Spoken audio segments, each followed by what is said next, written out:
Bueno, en la primera parte hemos visto una serie de supuestos, de asunciones que, que se toman como puntos de partida en la neurociencia para estudiar las funciones psicológicas, en particular la memoria, y nombramos algunos términos teóricos importantes como el de amnesia, con esa distinción entre amnesia retrógrada y amnesia anterógrada, y algunos conceptos fundamentales como el de engrama, el de representación, codificación, procesamiento de información, etcétera, que hacen al lenguaje técnico con el que se construye el conocimiento en esta disciplina. En este apartado vamos a ver algunos aspectos, algunas pruebas mejor, metodológicas que utilizan los neurocientíficos para estudiar la memoria como función cerebral. En animales no se puede estudiar el recuerdo, básicamente, porque los animales, si vos le preguntás cómo recuerdan algo, no te van a responder. En general lo que se estudia es reconocimiento. Se estudia la memoria como reconocimiento, es decir, lo que se hace es generar una situación experimental donde hay una familiarización o un procedimiento de condicionamiento y se deja pasar un intervalo de tiempo y se hace la evaluación en ese momento posterior.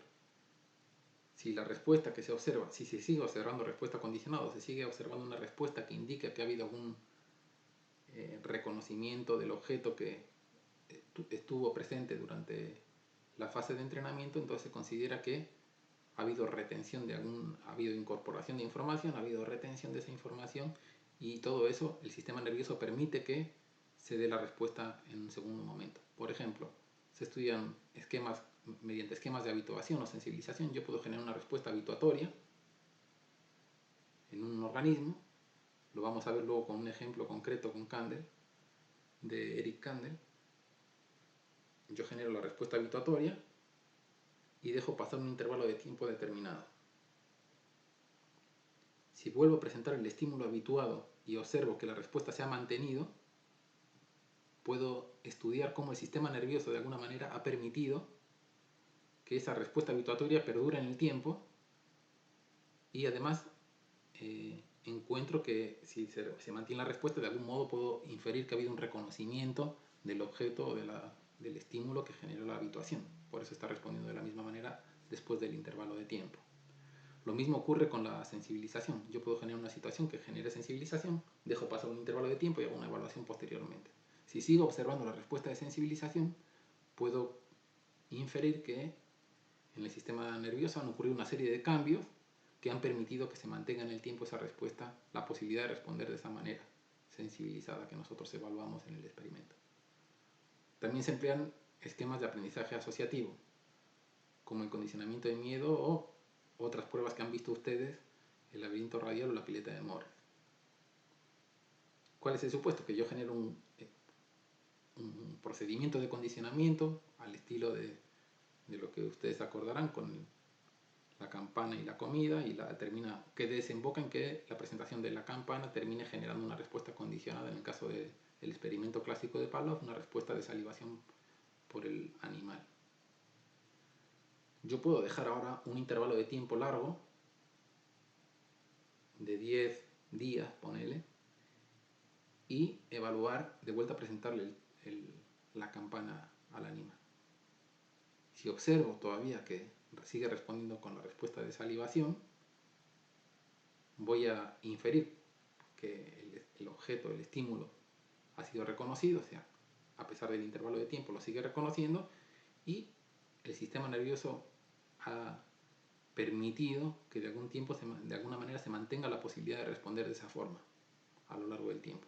Estudiando esos cambios en el sistema nervioso, se está estudiando unas condiciones que permiten el reconocimiento y por lo tanto un aspecto de la memoria. ¿Cómo funciona el condicionamiento de miedo? Este es el paradigma más utilizado por los neurocientíficos. Básicamente lo que se hace aquí está representado en 3 fases. En la primera es la fase habituatoria. Ustedes pueden ver ahí que se le pone al animal en una jaula nueva, en una caja nueva, donde nunca ha estado antes, y se le deja un día que explore, básicamente para que se acostumbre o habitúe a todos los estímulos que están presentes en ese contexto. El día 2 se pone aquí el ensayo de condicionamiento, sería el momento en el que se produce el condicionamiento. ¿En qué consiste? Se le presenta, donde pone CS, es un estímulo condicionado por la abreviatura en inglés, y básicamente lo que se presenta ahí es un tono que está representado aquí, cuando empieza el tono, que dura 30 segundos. En el segundo 29 se le presenta una descarga eléctrica, se le da al animal una descarga eléctrica en las patas que dura básicamente un segundo. Yo puedo hacer luego un test. Este test lo puedo hacer al día siguiente, lo puedo hacer a los 3 días, lo puedo hacer a los 10 días o lo puedo hacer a los 5 meses.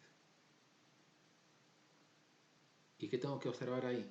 Lo que se observa ahí es, lo que estudian los neurocientíficos, es cuando se le presenta el mismo tono, si el animal responde con lo que se llama la respuesta de congelamiento, que básicamente es una respuesta bastante automática, en cierto sentido, bajo la presentación del tono, básicamente el animal se queda congelado. Esa sería la respuesta. Es lo que nos pasa cuando estamos por cruzar una carretera y hay un auto que viene y no lo hemos visto y nos quedamos parados. Básicamente esa es la respuesta que se evalúa. Lo que se observa es que esa respuesta es mayor que en el grupo control, que el grupo control pudo recibir el mismo entrenamiento al estímulo condicionado y al estímulo incondicionado, pero de forma separada. Es decir, se le presentó el tono un día y se le presentó la descarga el otro día, de forma que no se pudiera dar esa asociación.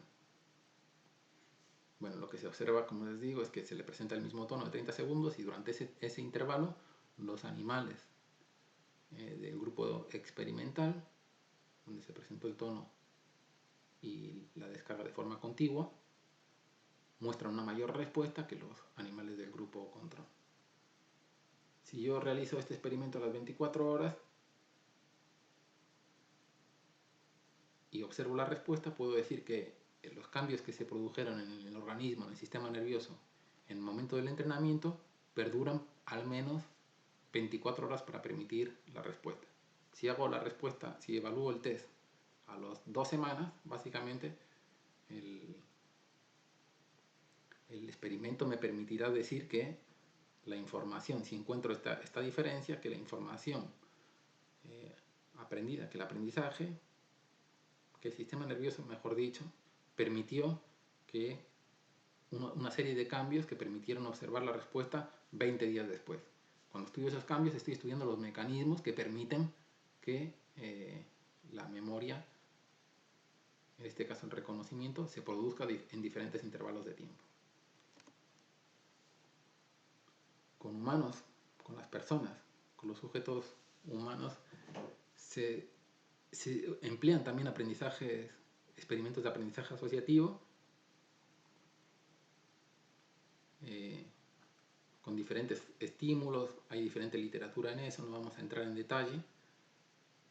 También les puse aquí en un tercer punto que se emplean también pruebas diseñadas ad hoc por el investigador. Y aquí sí entran, depende de lo que esté estudiando cada uno, pero pueden ser, cuando uno está estudiando también el recuerdo, la retención de detalles, uno puede estudiar memoria de textos, pero cuando uno está explorando otros aspectos de la memoria puede emplear recuerdos biográficos, etcétera, y ahí hay una infinidad de procedimientos. Y luego hay una serie de pruebas que se emplean más con fines clínicos, sobre todo, también investigativos, en neuropsicología, como son, ahí les puse unos cuantos, que se emplean para evaluar un poco esta función de retención. Se emplean, por ejemplo, en personas que vienen con alguna queja de episodios de olvido en su vida cotidiana, y se pueden emplear estos test para hacer como una aproximación, para tener una aproximación básicamente a cómo está la función cognitiva en este momento de la memoria en estas personas. Claramente con una única evaluación en un contexto concreto no necesariamente es informativo, hay que tener mucho cuidado con las conclusiones que se sacan sobre estas pruebas. Lo que se suele hacer son diferentes evaluaciones en diferentes momentos. Por ejemplo, a los 6 meses se puede repetir la prueba para ver cómo va rindiendo la persona, y claramente el contexto en el cual se hacen estas pruebas tiene que ser un contexto en el cual la persona se sienta relajada y que la prueba pueda captar de alguna manera las posibilidades de respuesta de la persona en las mejores condiciones posibles. Los dígitos del WISE, el WISE es lo que se conoce como el test de inteligencia, básicamente, que tiene diferentes subpruebas, y aquí pueden ver básicamente la prueba de dígitos, una prueba de repetición de dígitos. El investigador va diciéndole a la persona, bueno, 265, y la persona tiene que repetir 265, y bueno, cada vez con 4 dígitos, con 5, cada vez más difícil. Y hay una prueba que es a la inversa, que es la segunda parte del test,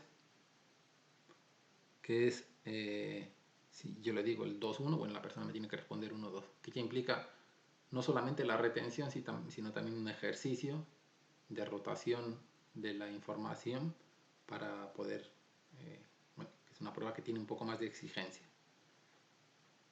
Estas pruebas están estandarizadas en el sentido de que hay bases de datos que se han pasado a muchas personas y básicamente que se corrigen por nivel educativo, etcétera. Básicamente lo que se hace es valorar el rendimiento de la persona en relación a una población de referencia, en función de los años de estudio, etcétera. Los cubos de Corsi es una prueba, esta no está en el WISE, es una prueba neuropsicológica clásica también. Lo que estamos viendo aquí es cómo la ve el aplicador de la prueba.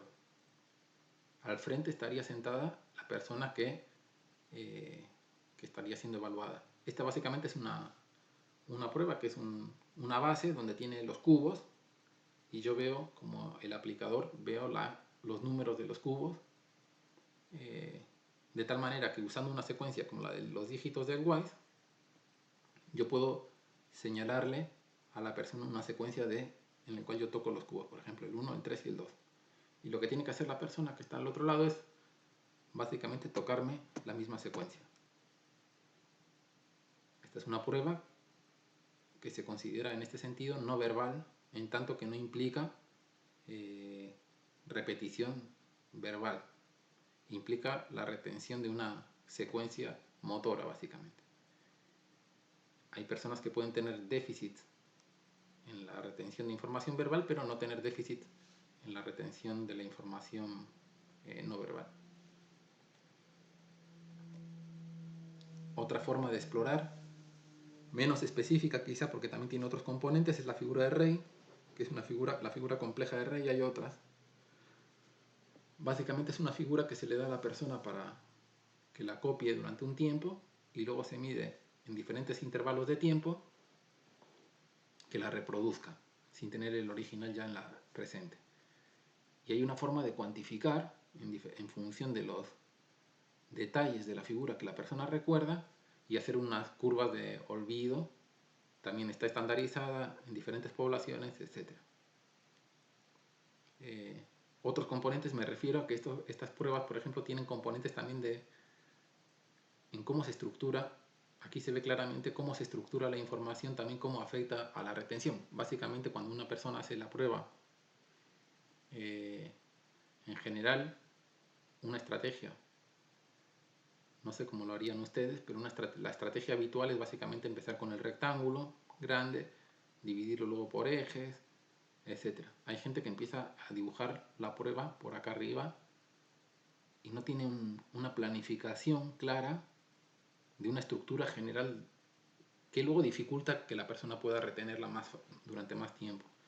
Entonces se dificulta, dicho de otra manera, se dificulta la retención cuando la copia ha sido de una manera menos organizada. Y en algunos casos de algunas lesiones en el sistema nervioso se han visto problemas precisamente en esa planificación, en esa estructuración de este tipo de en este caso una información visual, ¿no? Y una de las pruebas más clásicas que fueron las primeras pruebas de investigación con humanos de lo que fue la memoria como función cognitiva, utilizando este tipo de aproximaciones, son las listas de palabras. Básicamente hay una serie de palabras que se repiten, el investigador o el clínico que está evaluando las lee, hay una cadencia para leerlas, como todas las pruebas neuropsicológicas, quiero decir que hay una serie un protocolo de administración de la prueba, y básicamente lo que se hace es leer las palabras, y sin que las personas las tengan delante, básicamente se le preguntan que diga cuántas recuerda. El promedio suele ser 6, 7. En una segunda instancia se le vuelven a repetir y se le vuelve a decir. Ahí suelen aumentar, ponerle hasta 10, 11. En una tercera instancia pueden llegar hasta 14. Bueno, al final de las últimas pruebas tienen que haber llegado hasta el final o casi hasta el final. Estas pruebas también están, como les digo, estandarizadas. Hay baremos en función de nivel de estudios, etc. Se busca que sean palabras comunes en la cultura. Por eso en diferentes países se utilizan diferentes palabras. Y luego puede haber una prueba a los 30 minutos. Se utilizan pruebas de interferencia, se le hace alguna actividad en el medio y luego se le hace una prueba de retención. O incluso hay unas pruebas que se hacen de reconocimiento, donde después de que ya se le ha hecho toda la prueba, si yo la evaluación la hago a los 30 minutos, hay varias palabras que he olvidado. Una cosa que se suele hacer es poner una lista de palabras en una parte de la prueba posterior, poner una lista de palabras más amplia, donde están las palabras de la lista original, pero hay otras. Y se mira el reconocimiento, si la persona la reconoce o no, que estuvieron. Bueno, esta sería la segunda parte del test. Ahora vamos a ver cómo se clasifican los tipos de memoria de acuerdo a la neurociencia.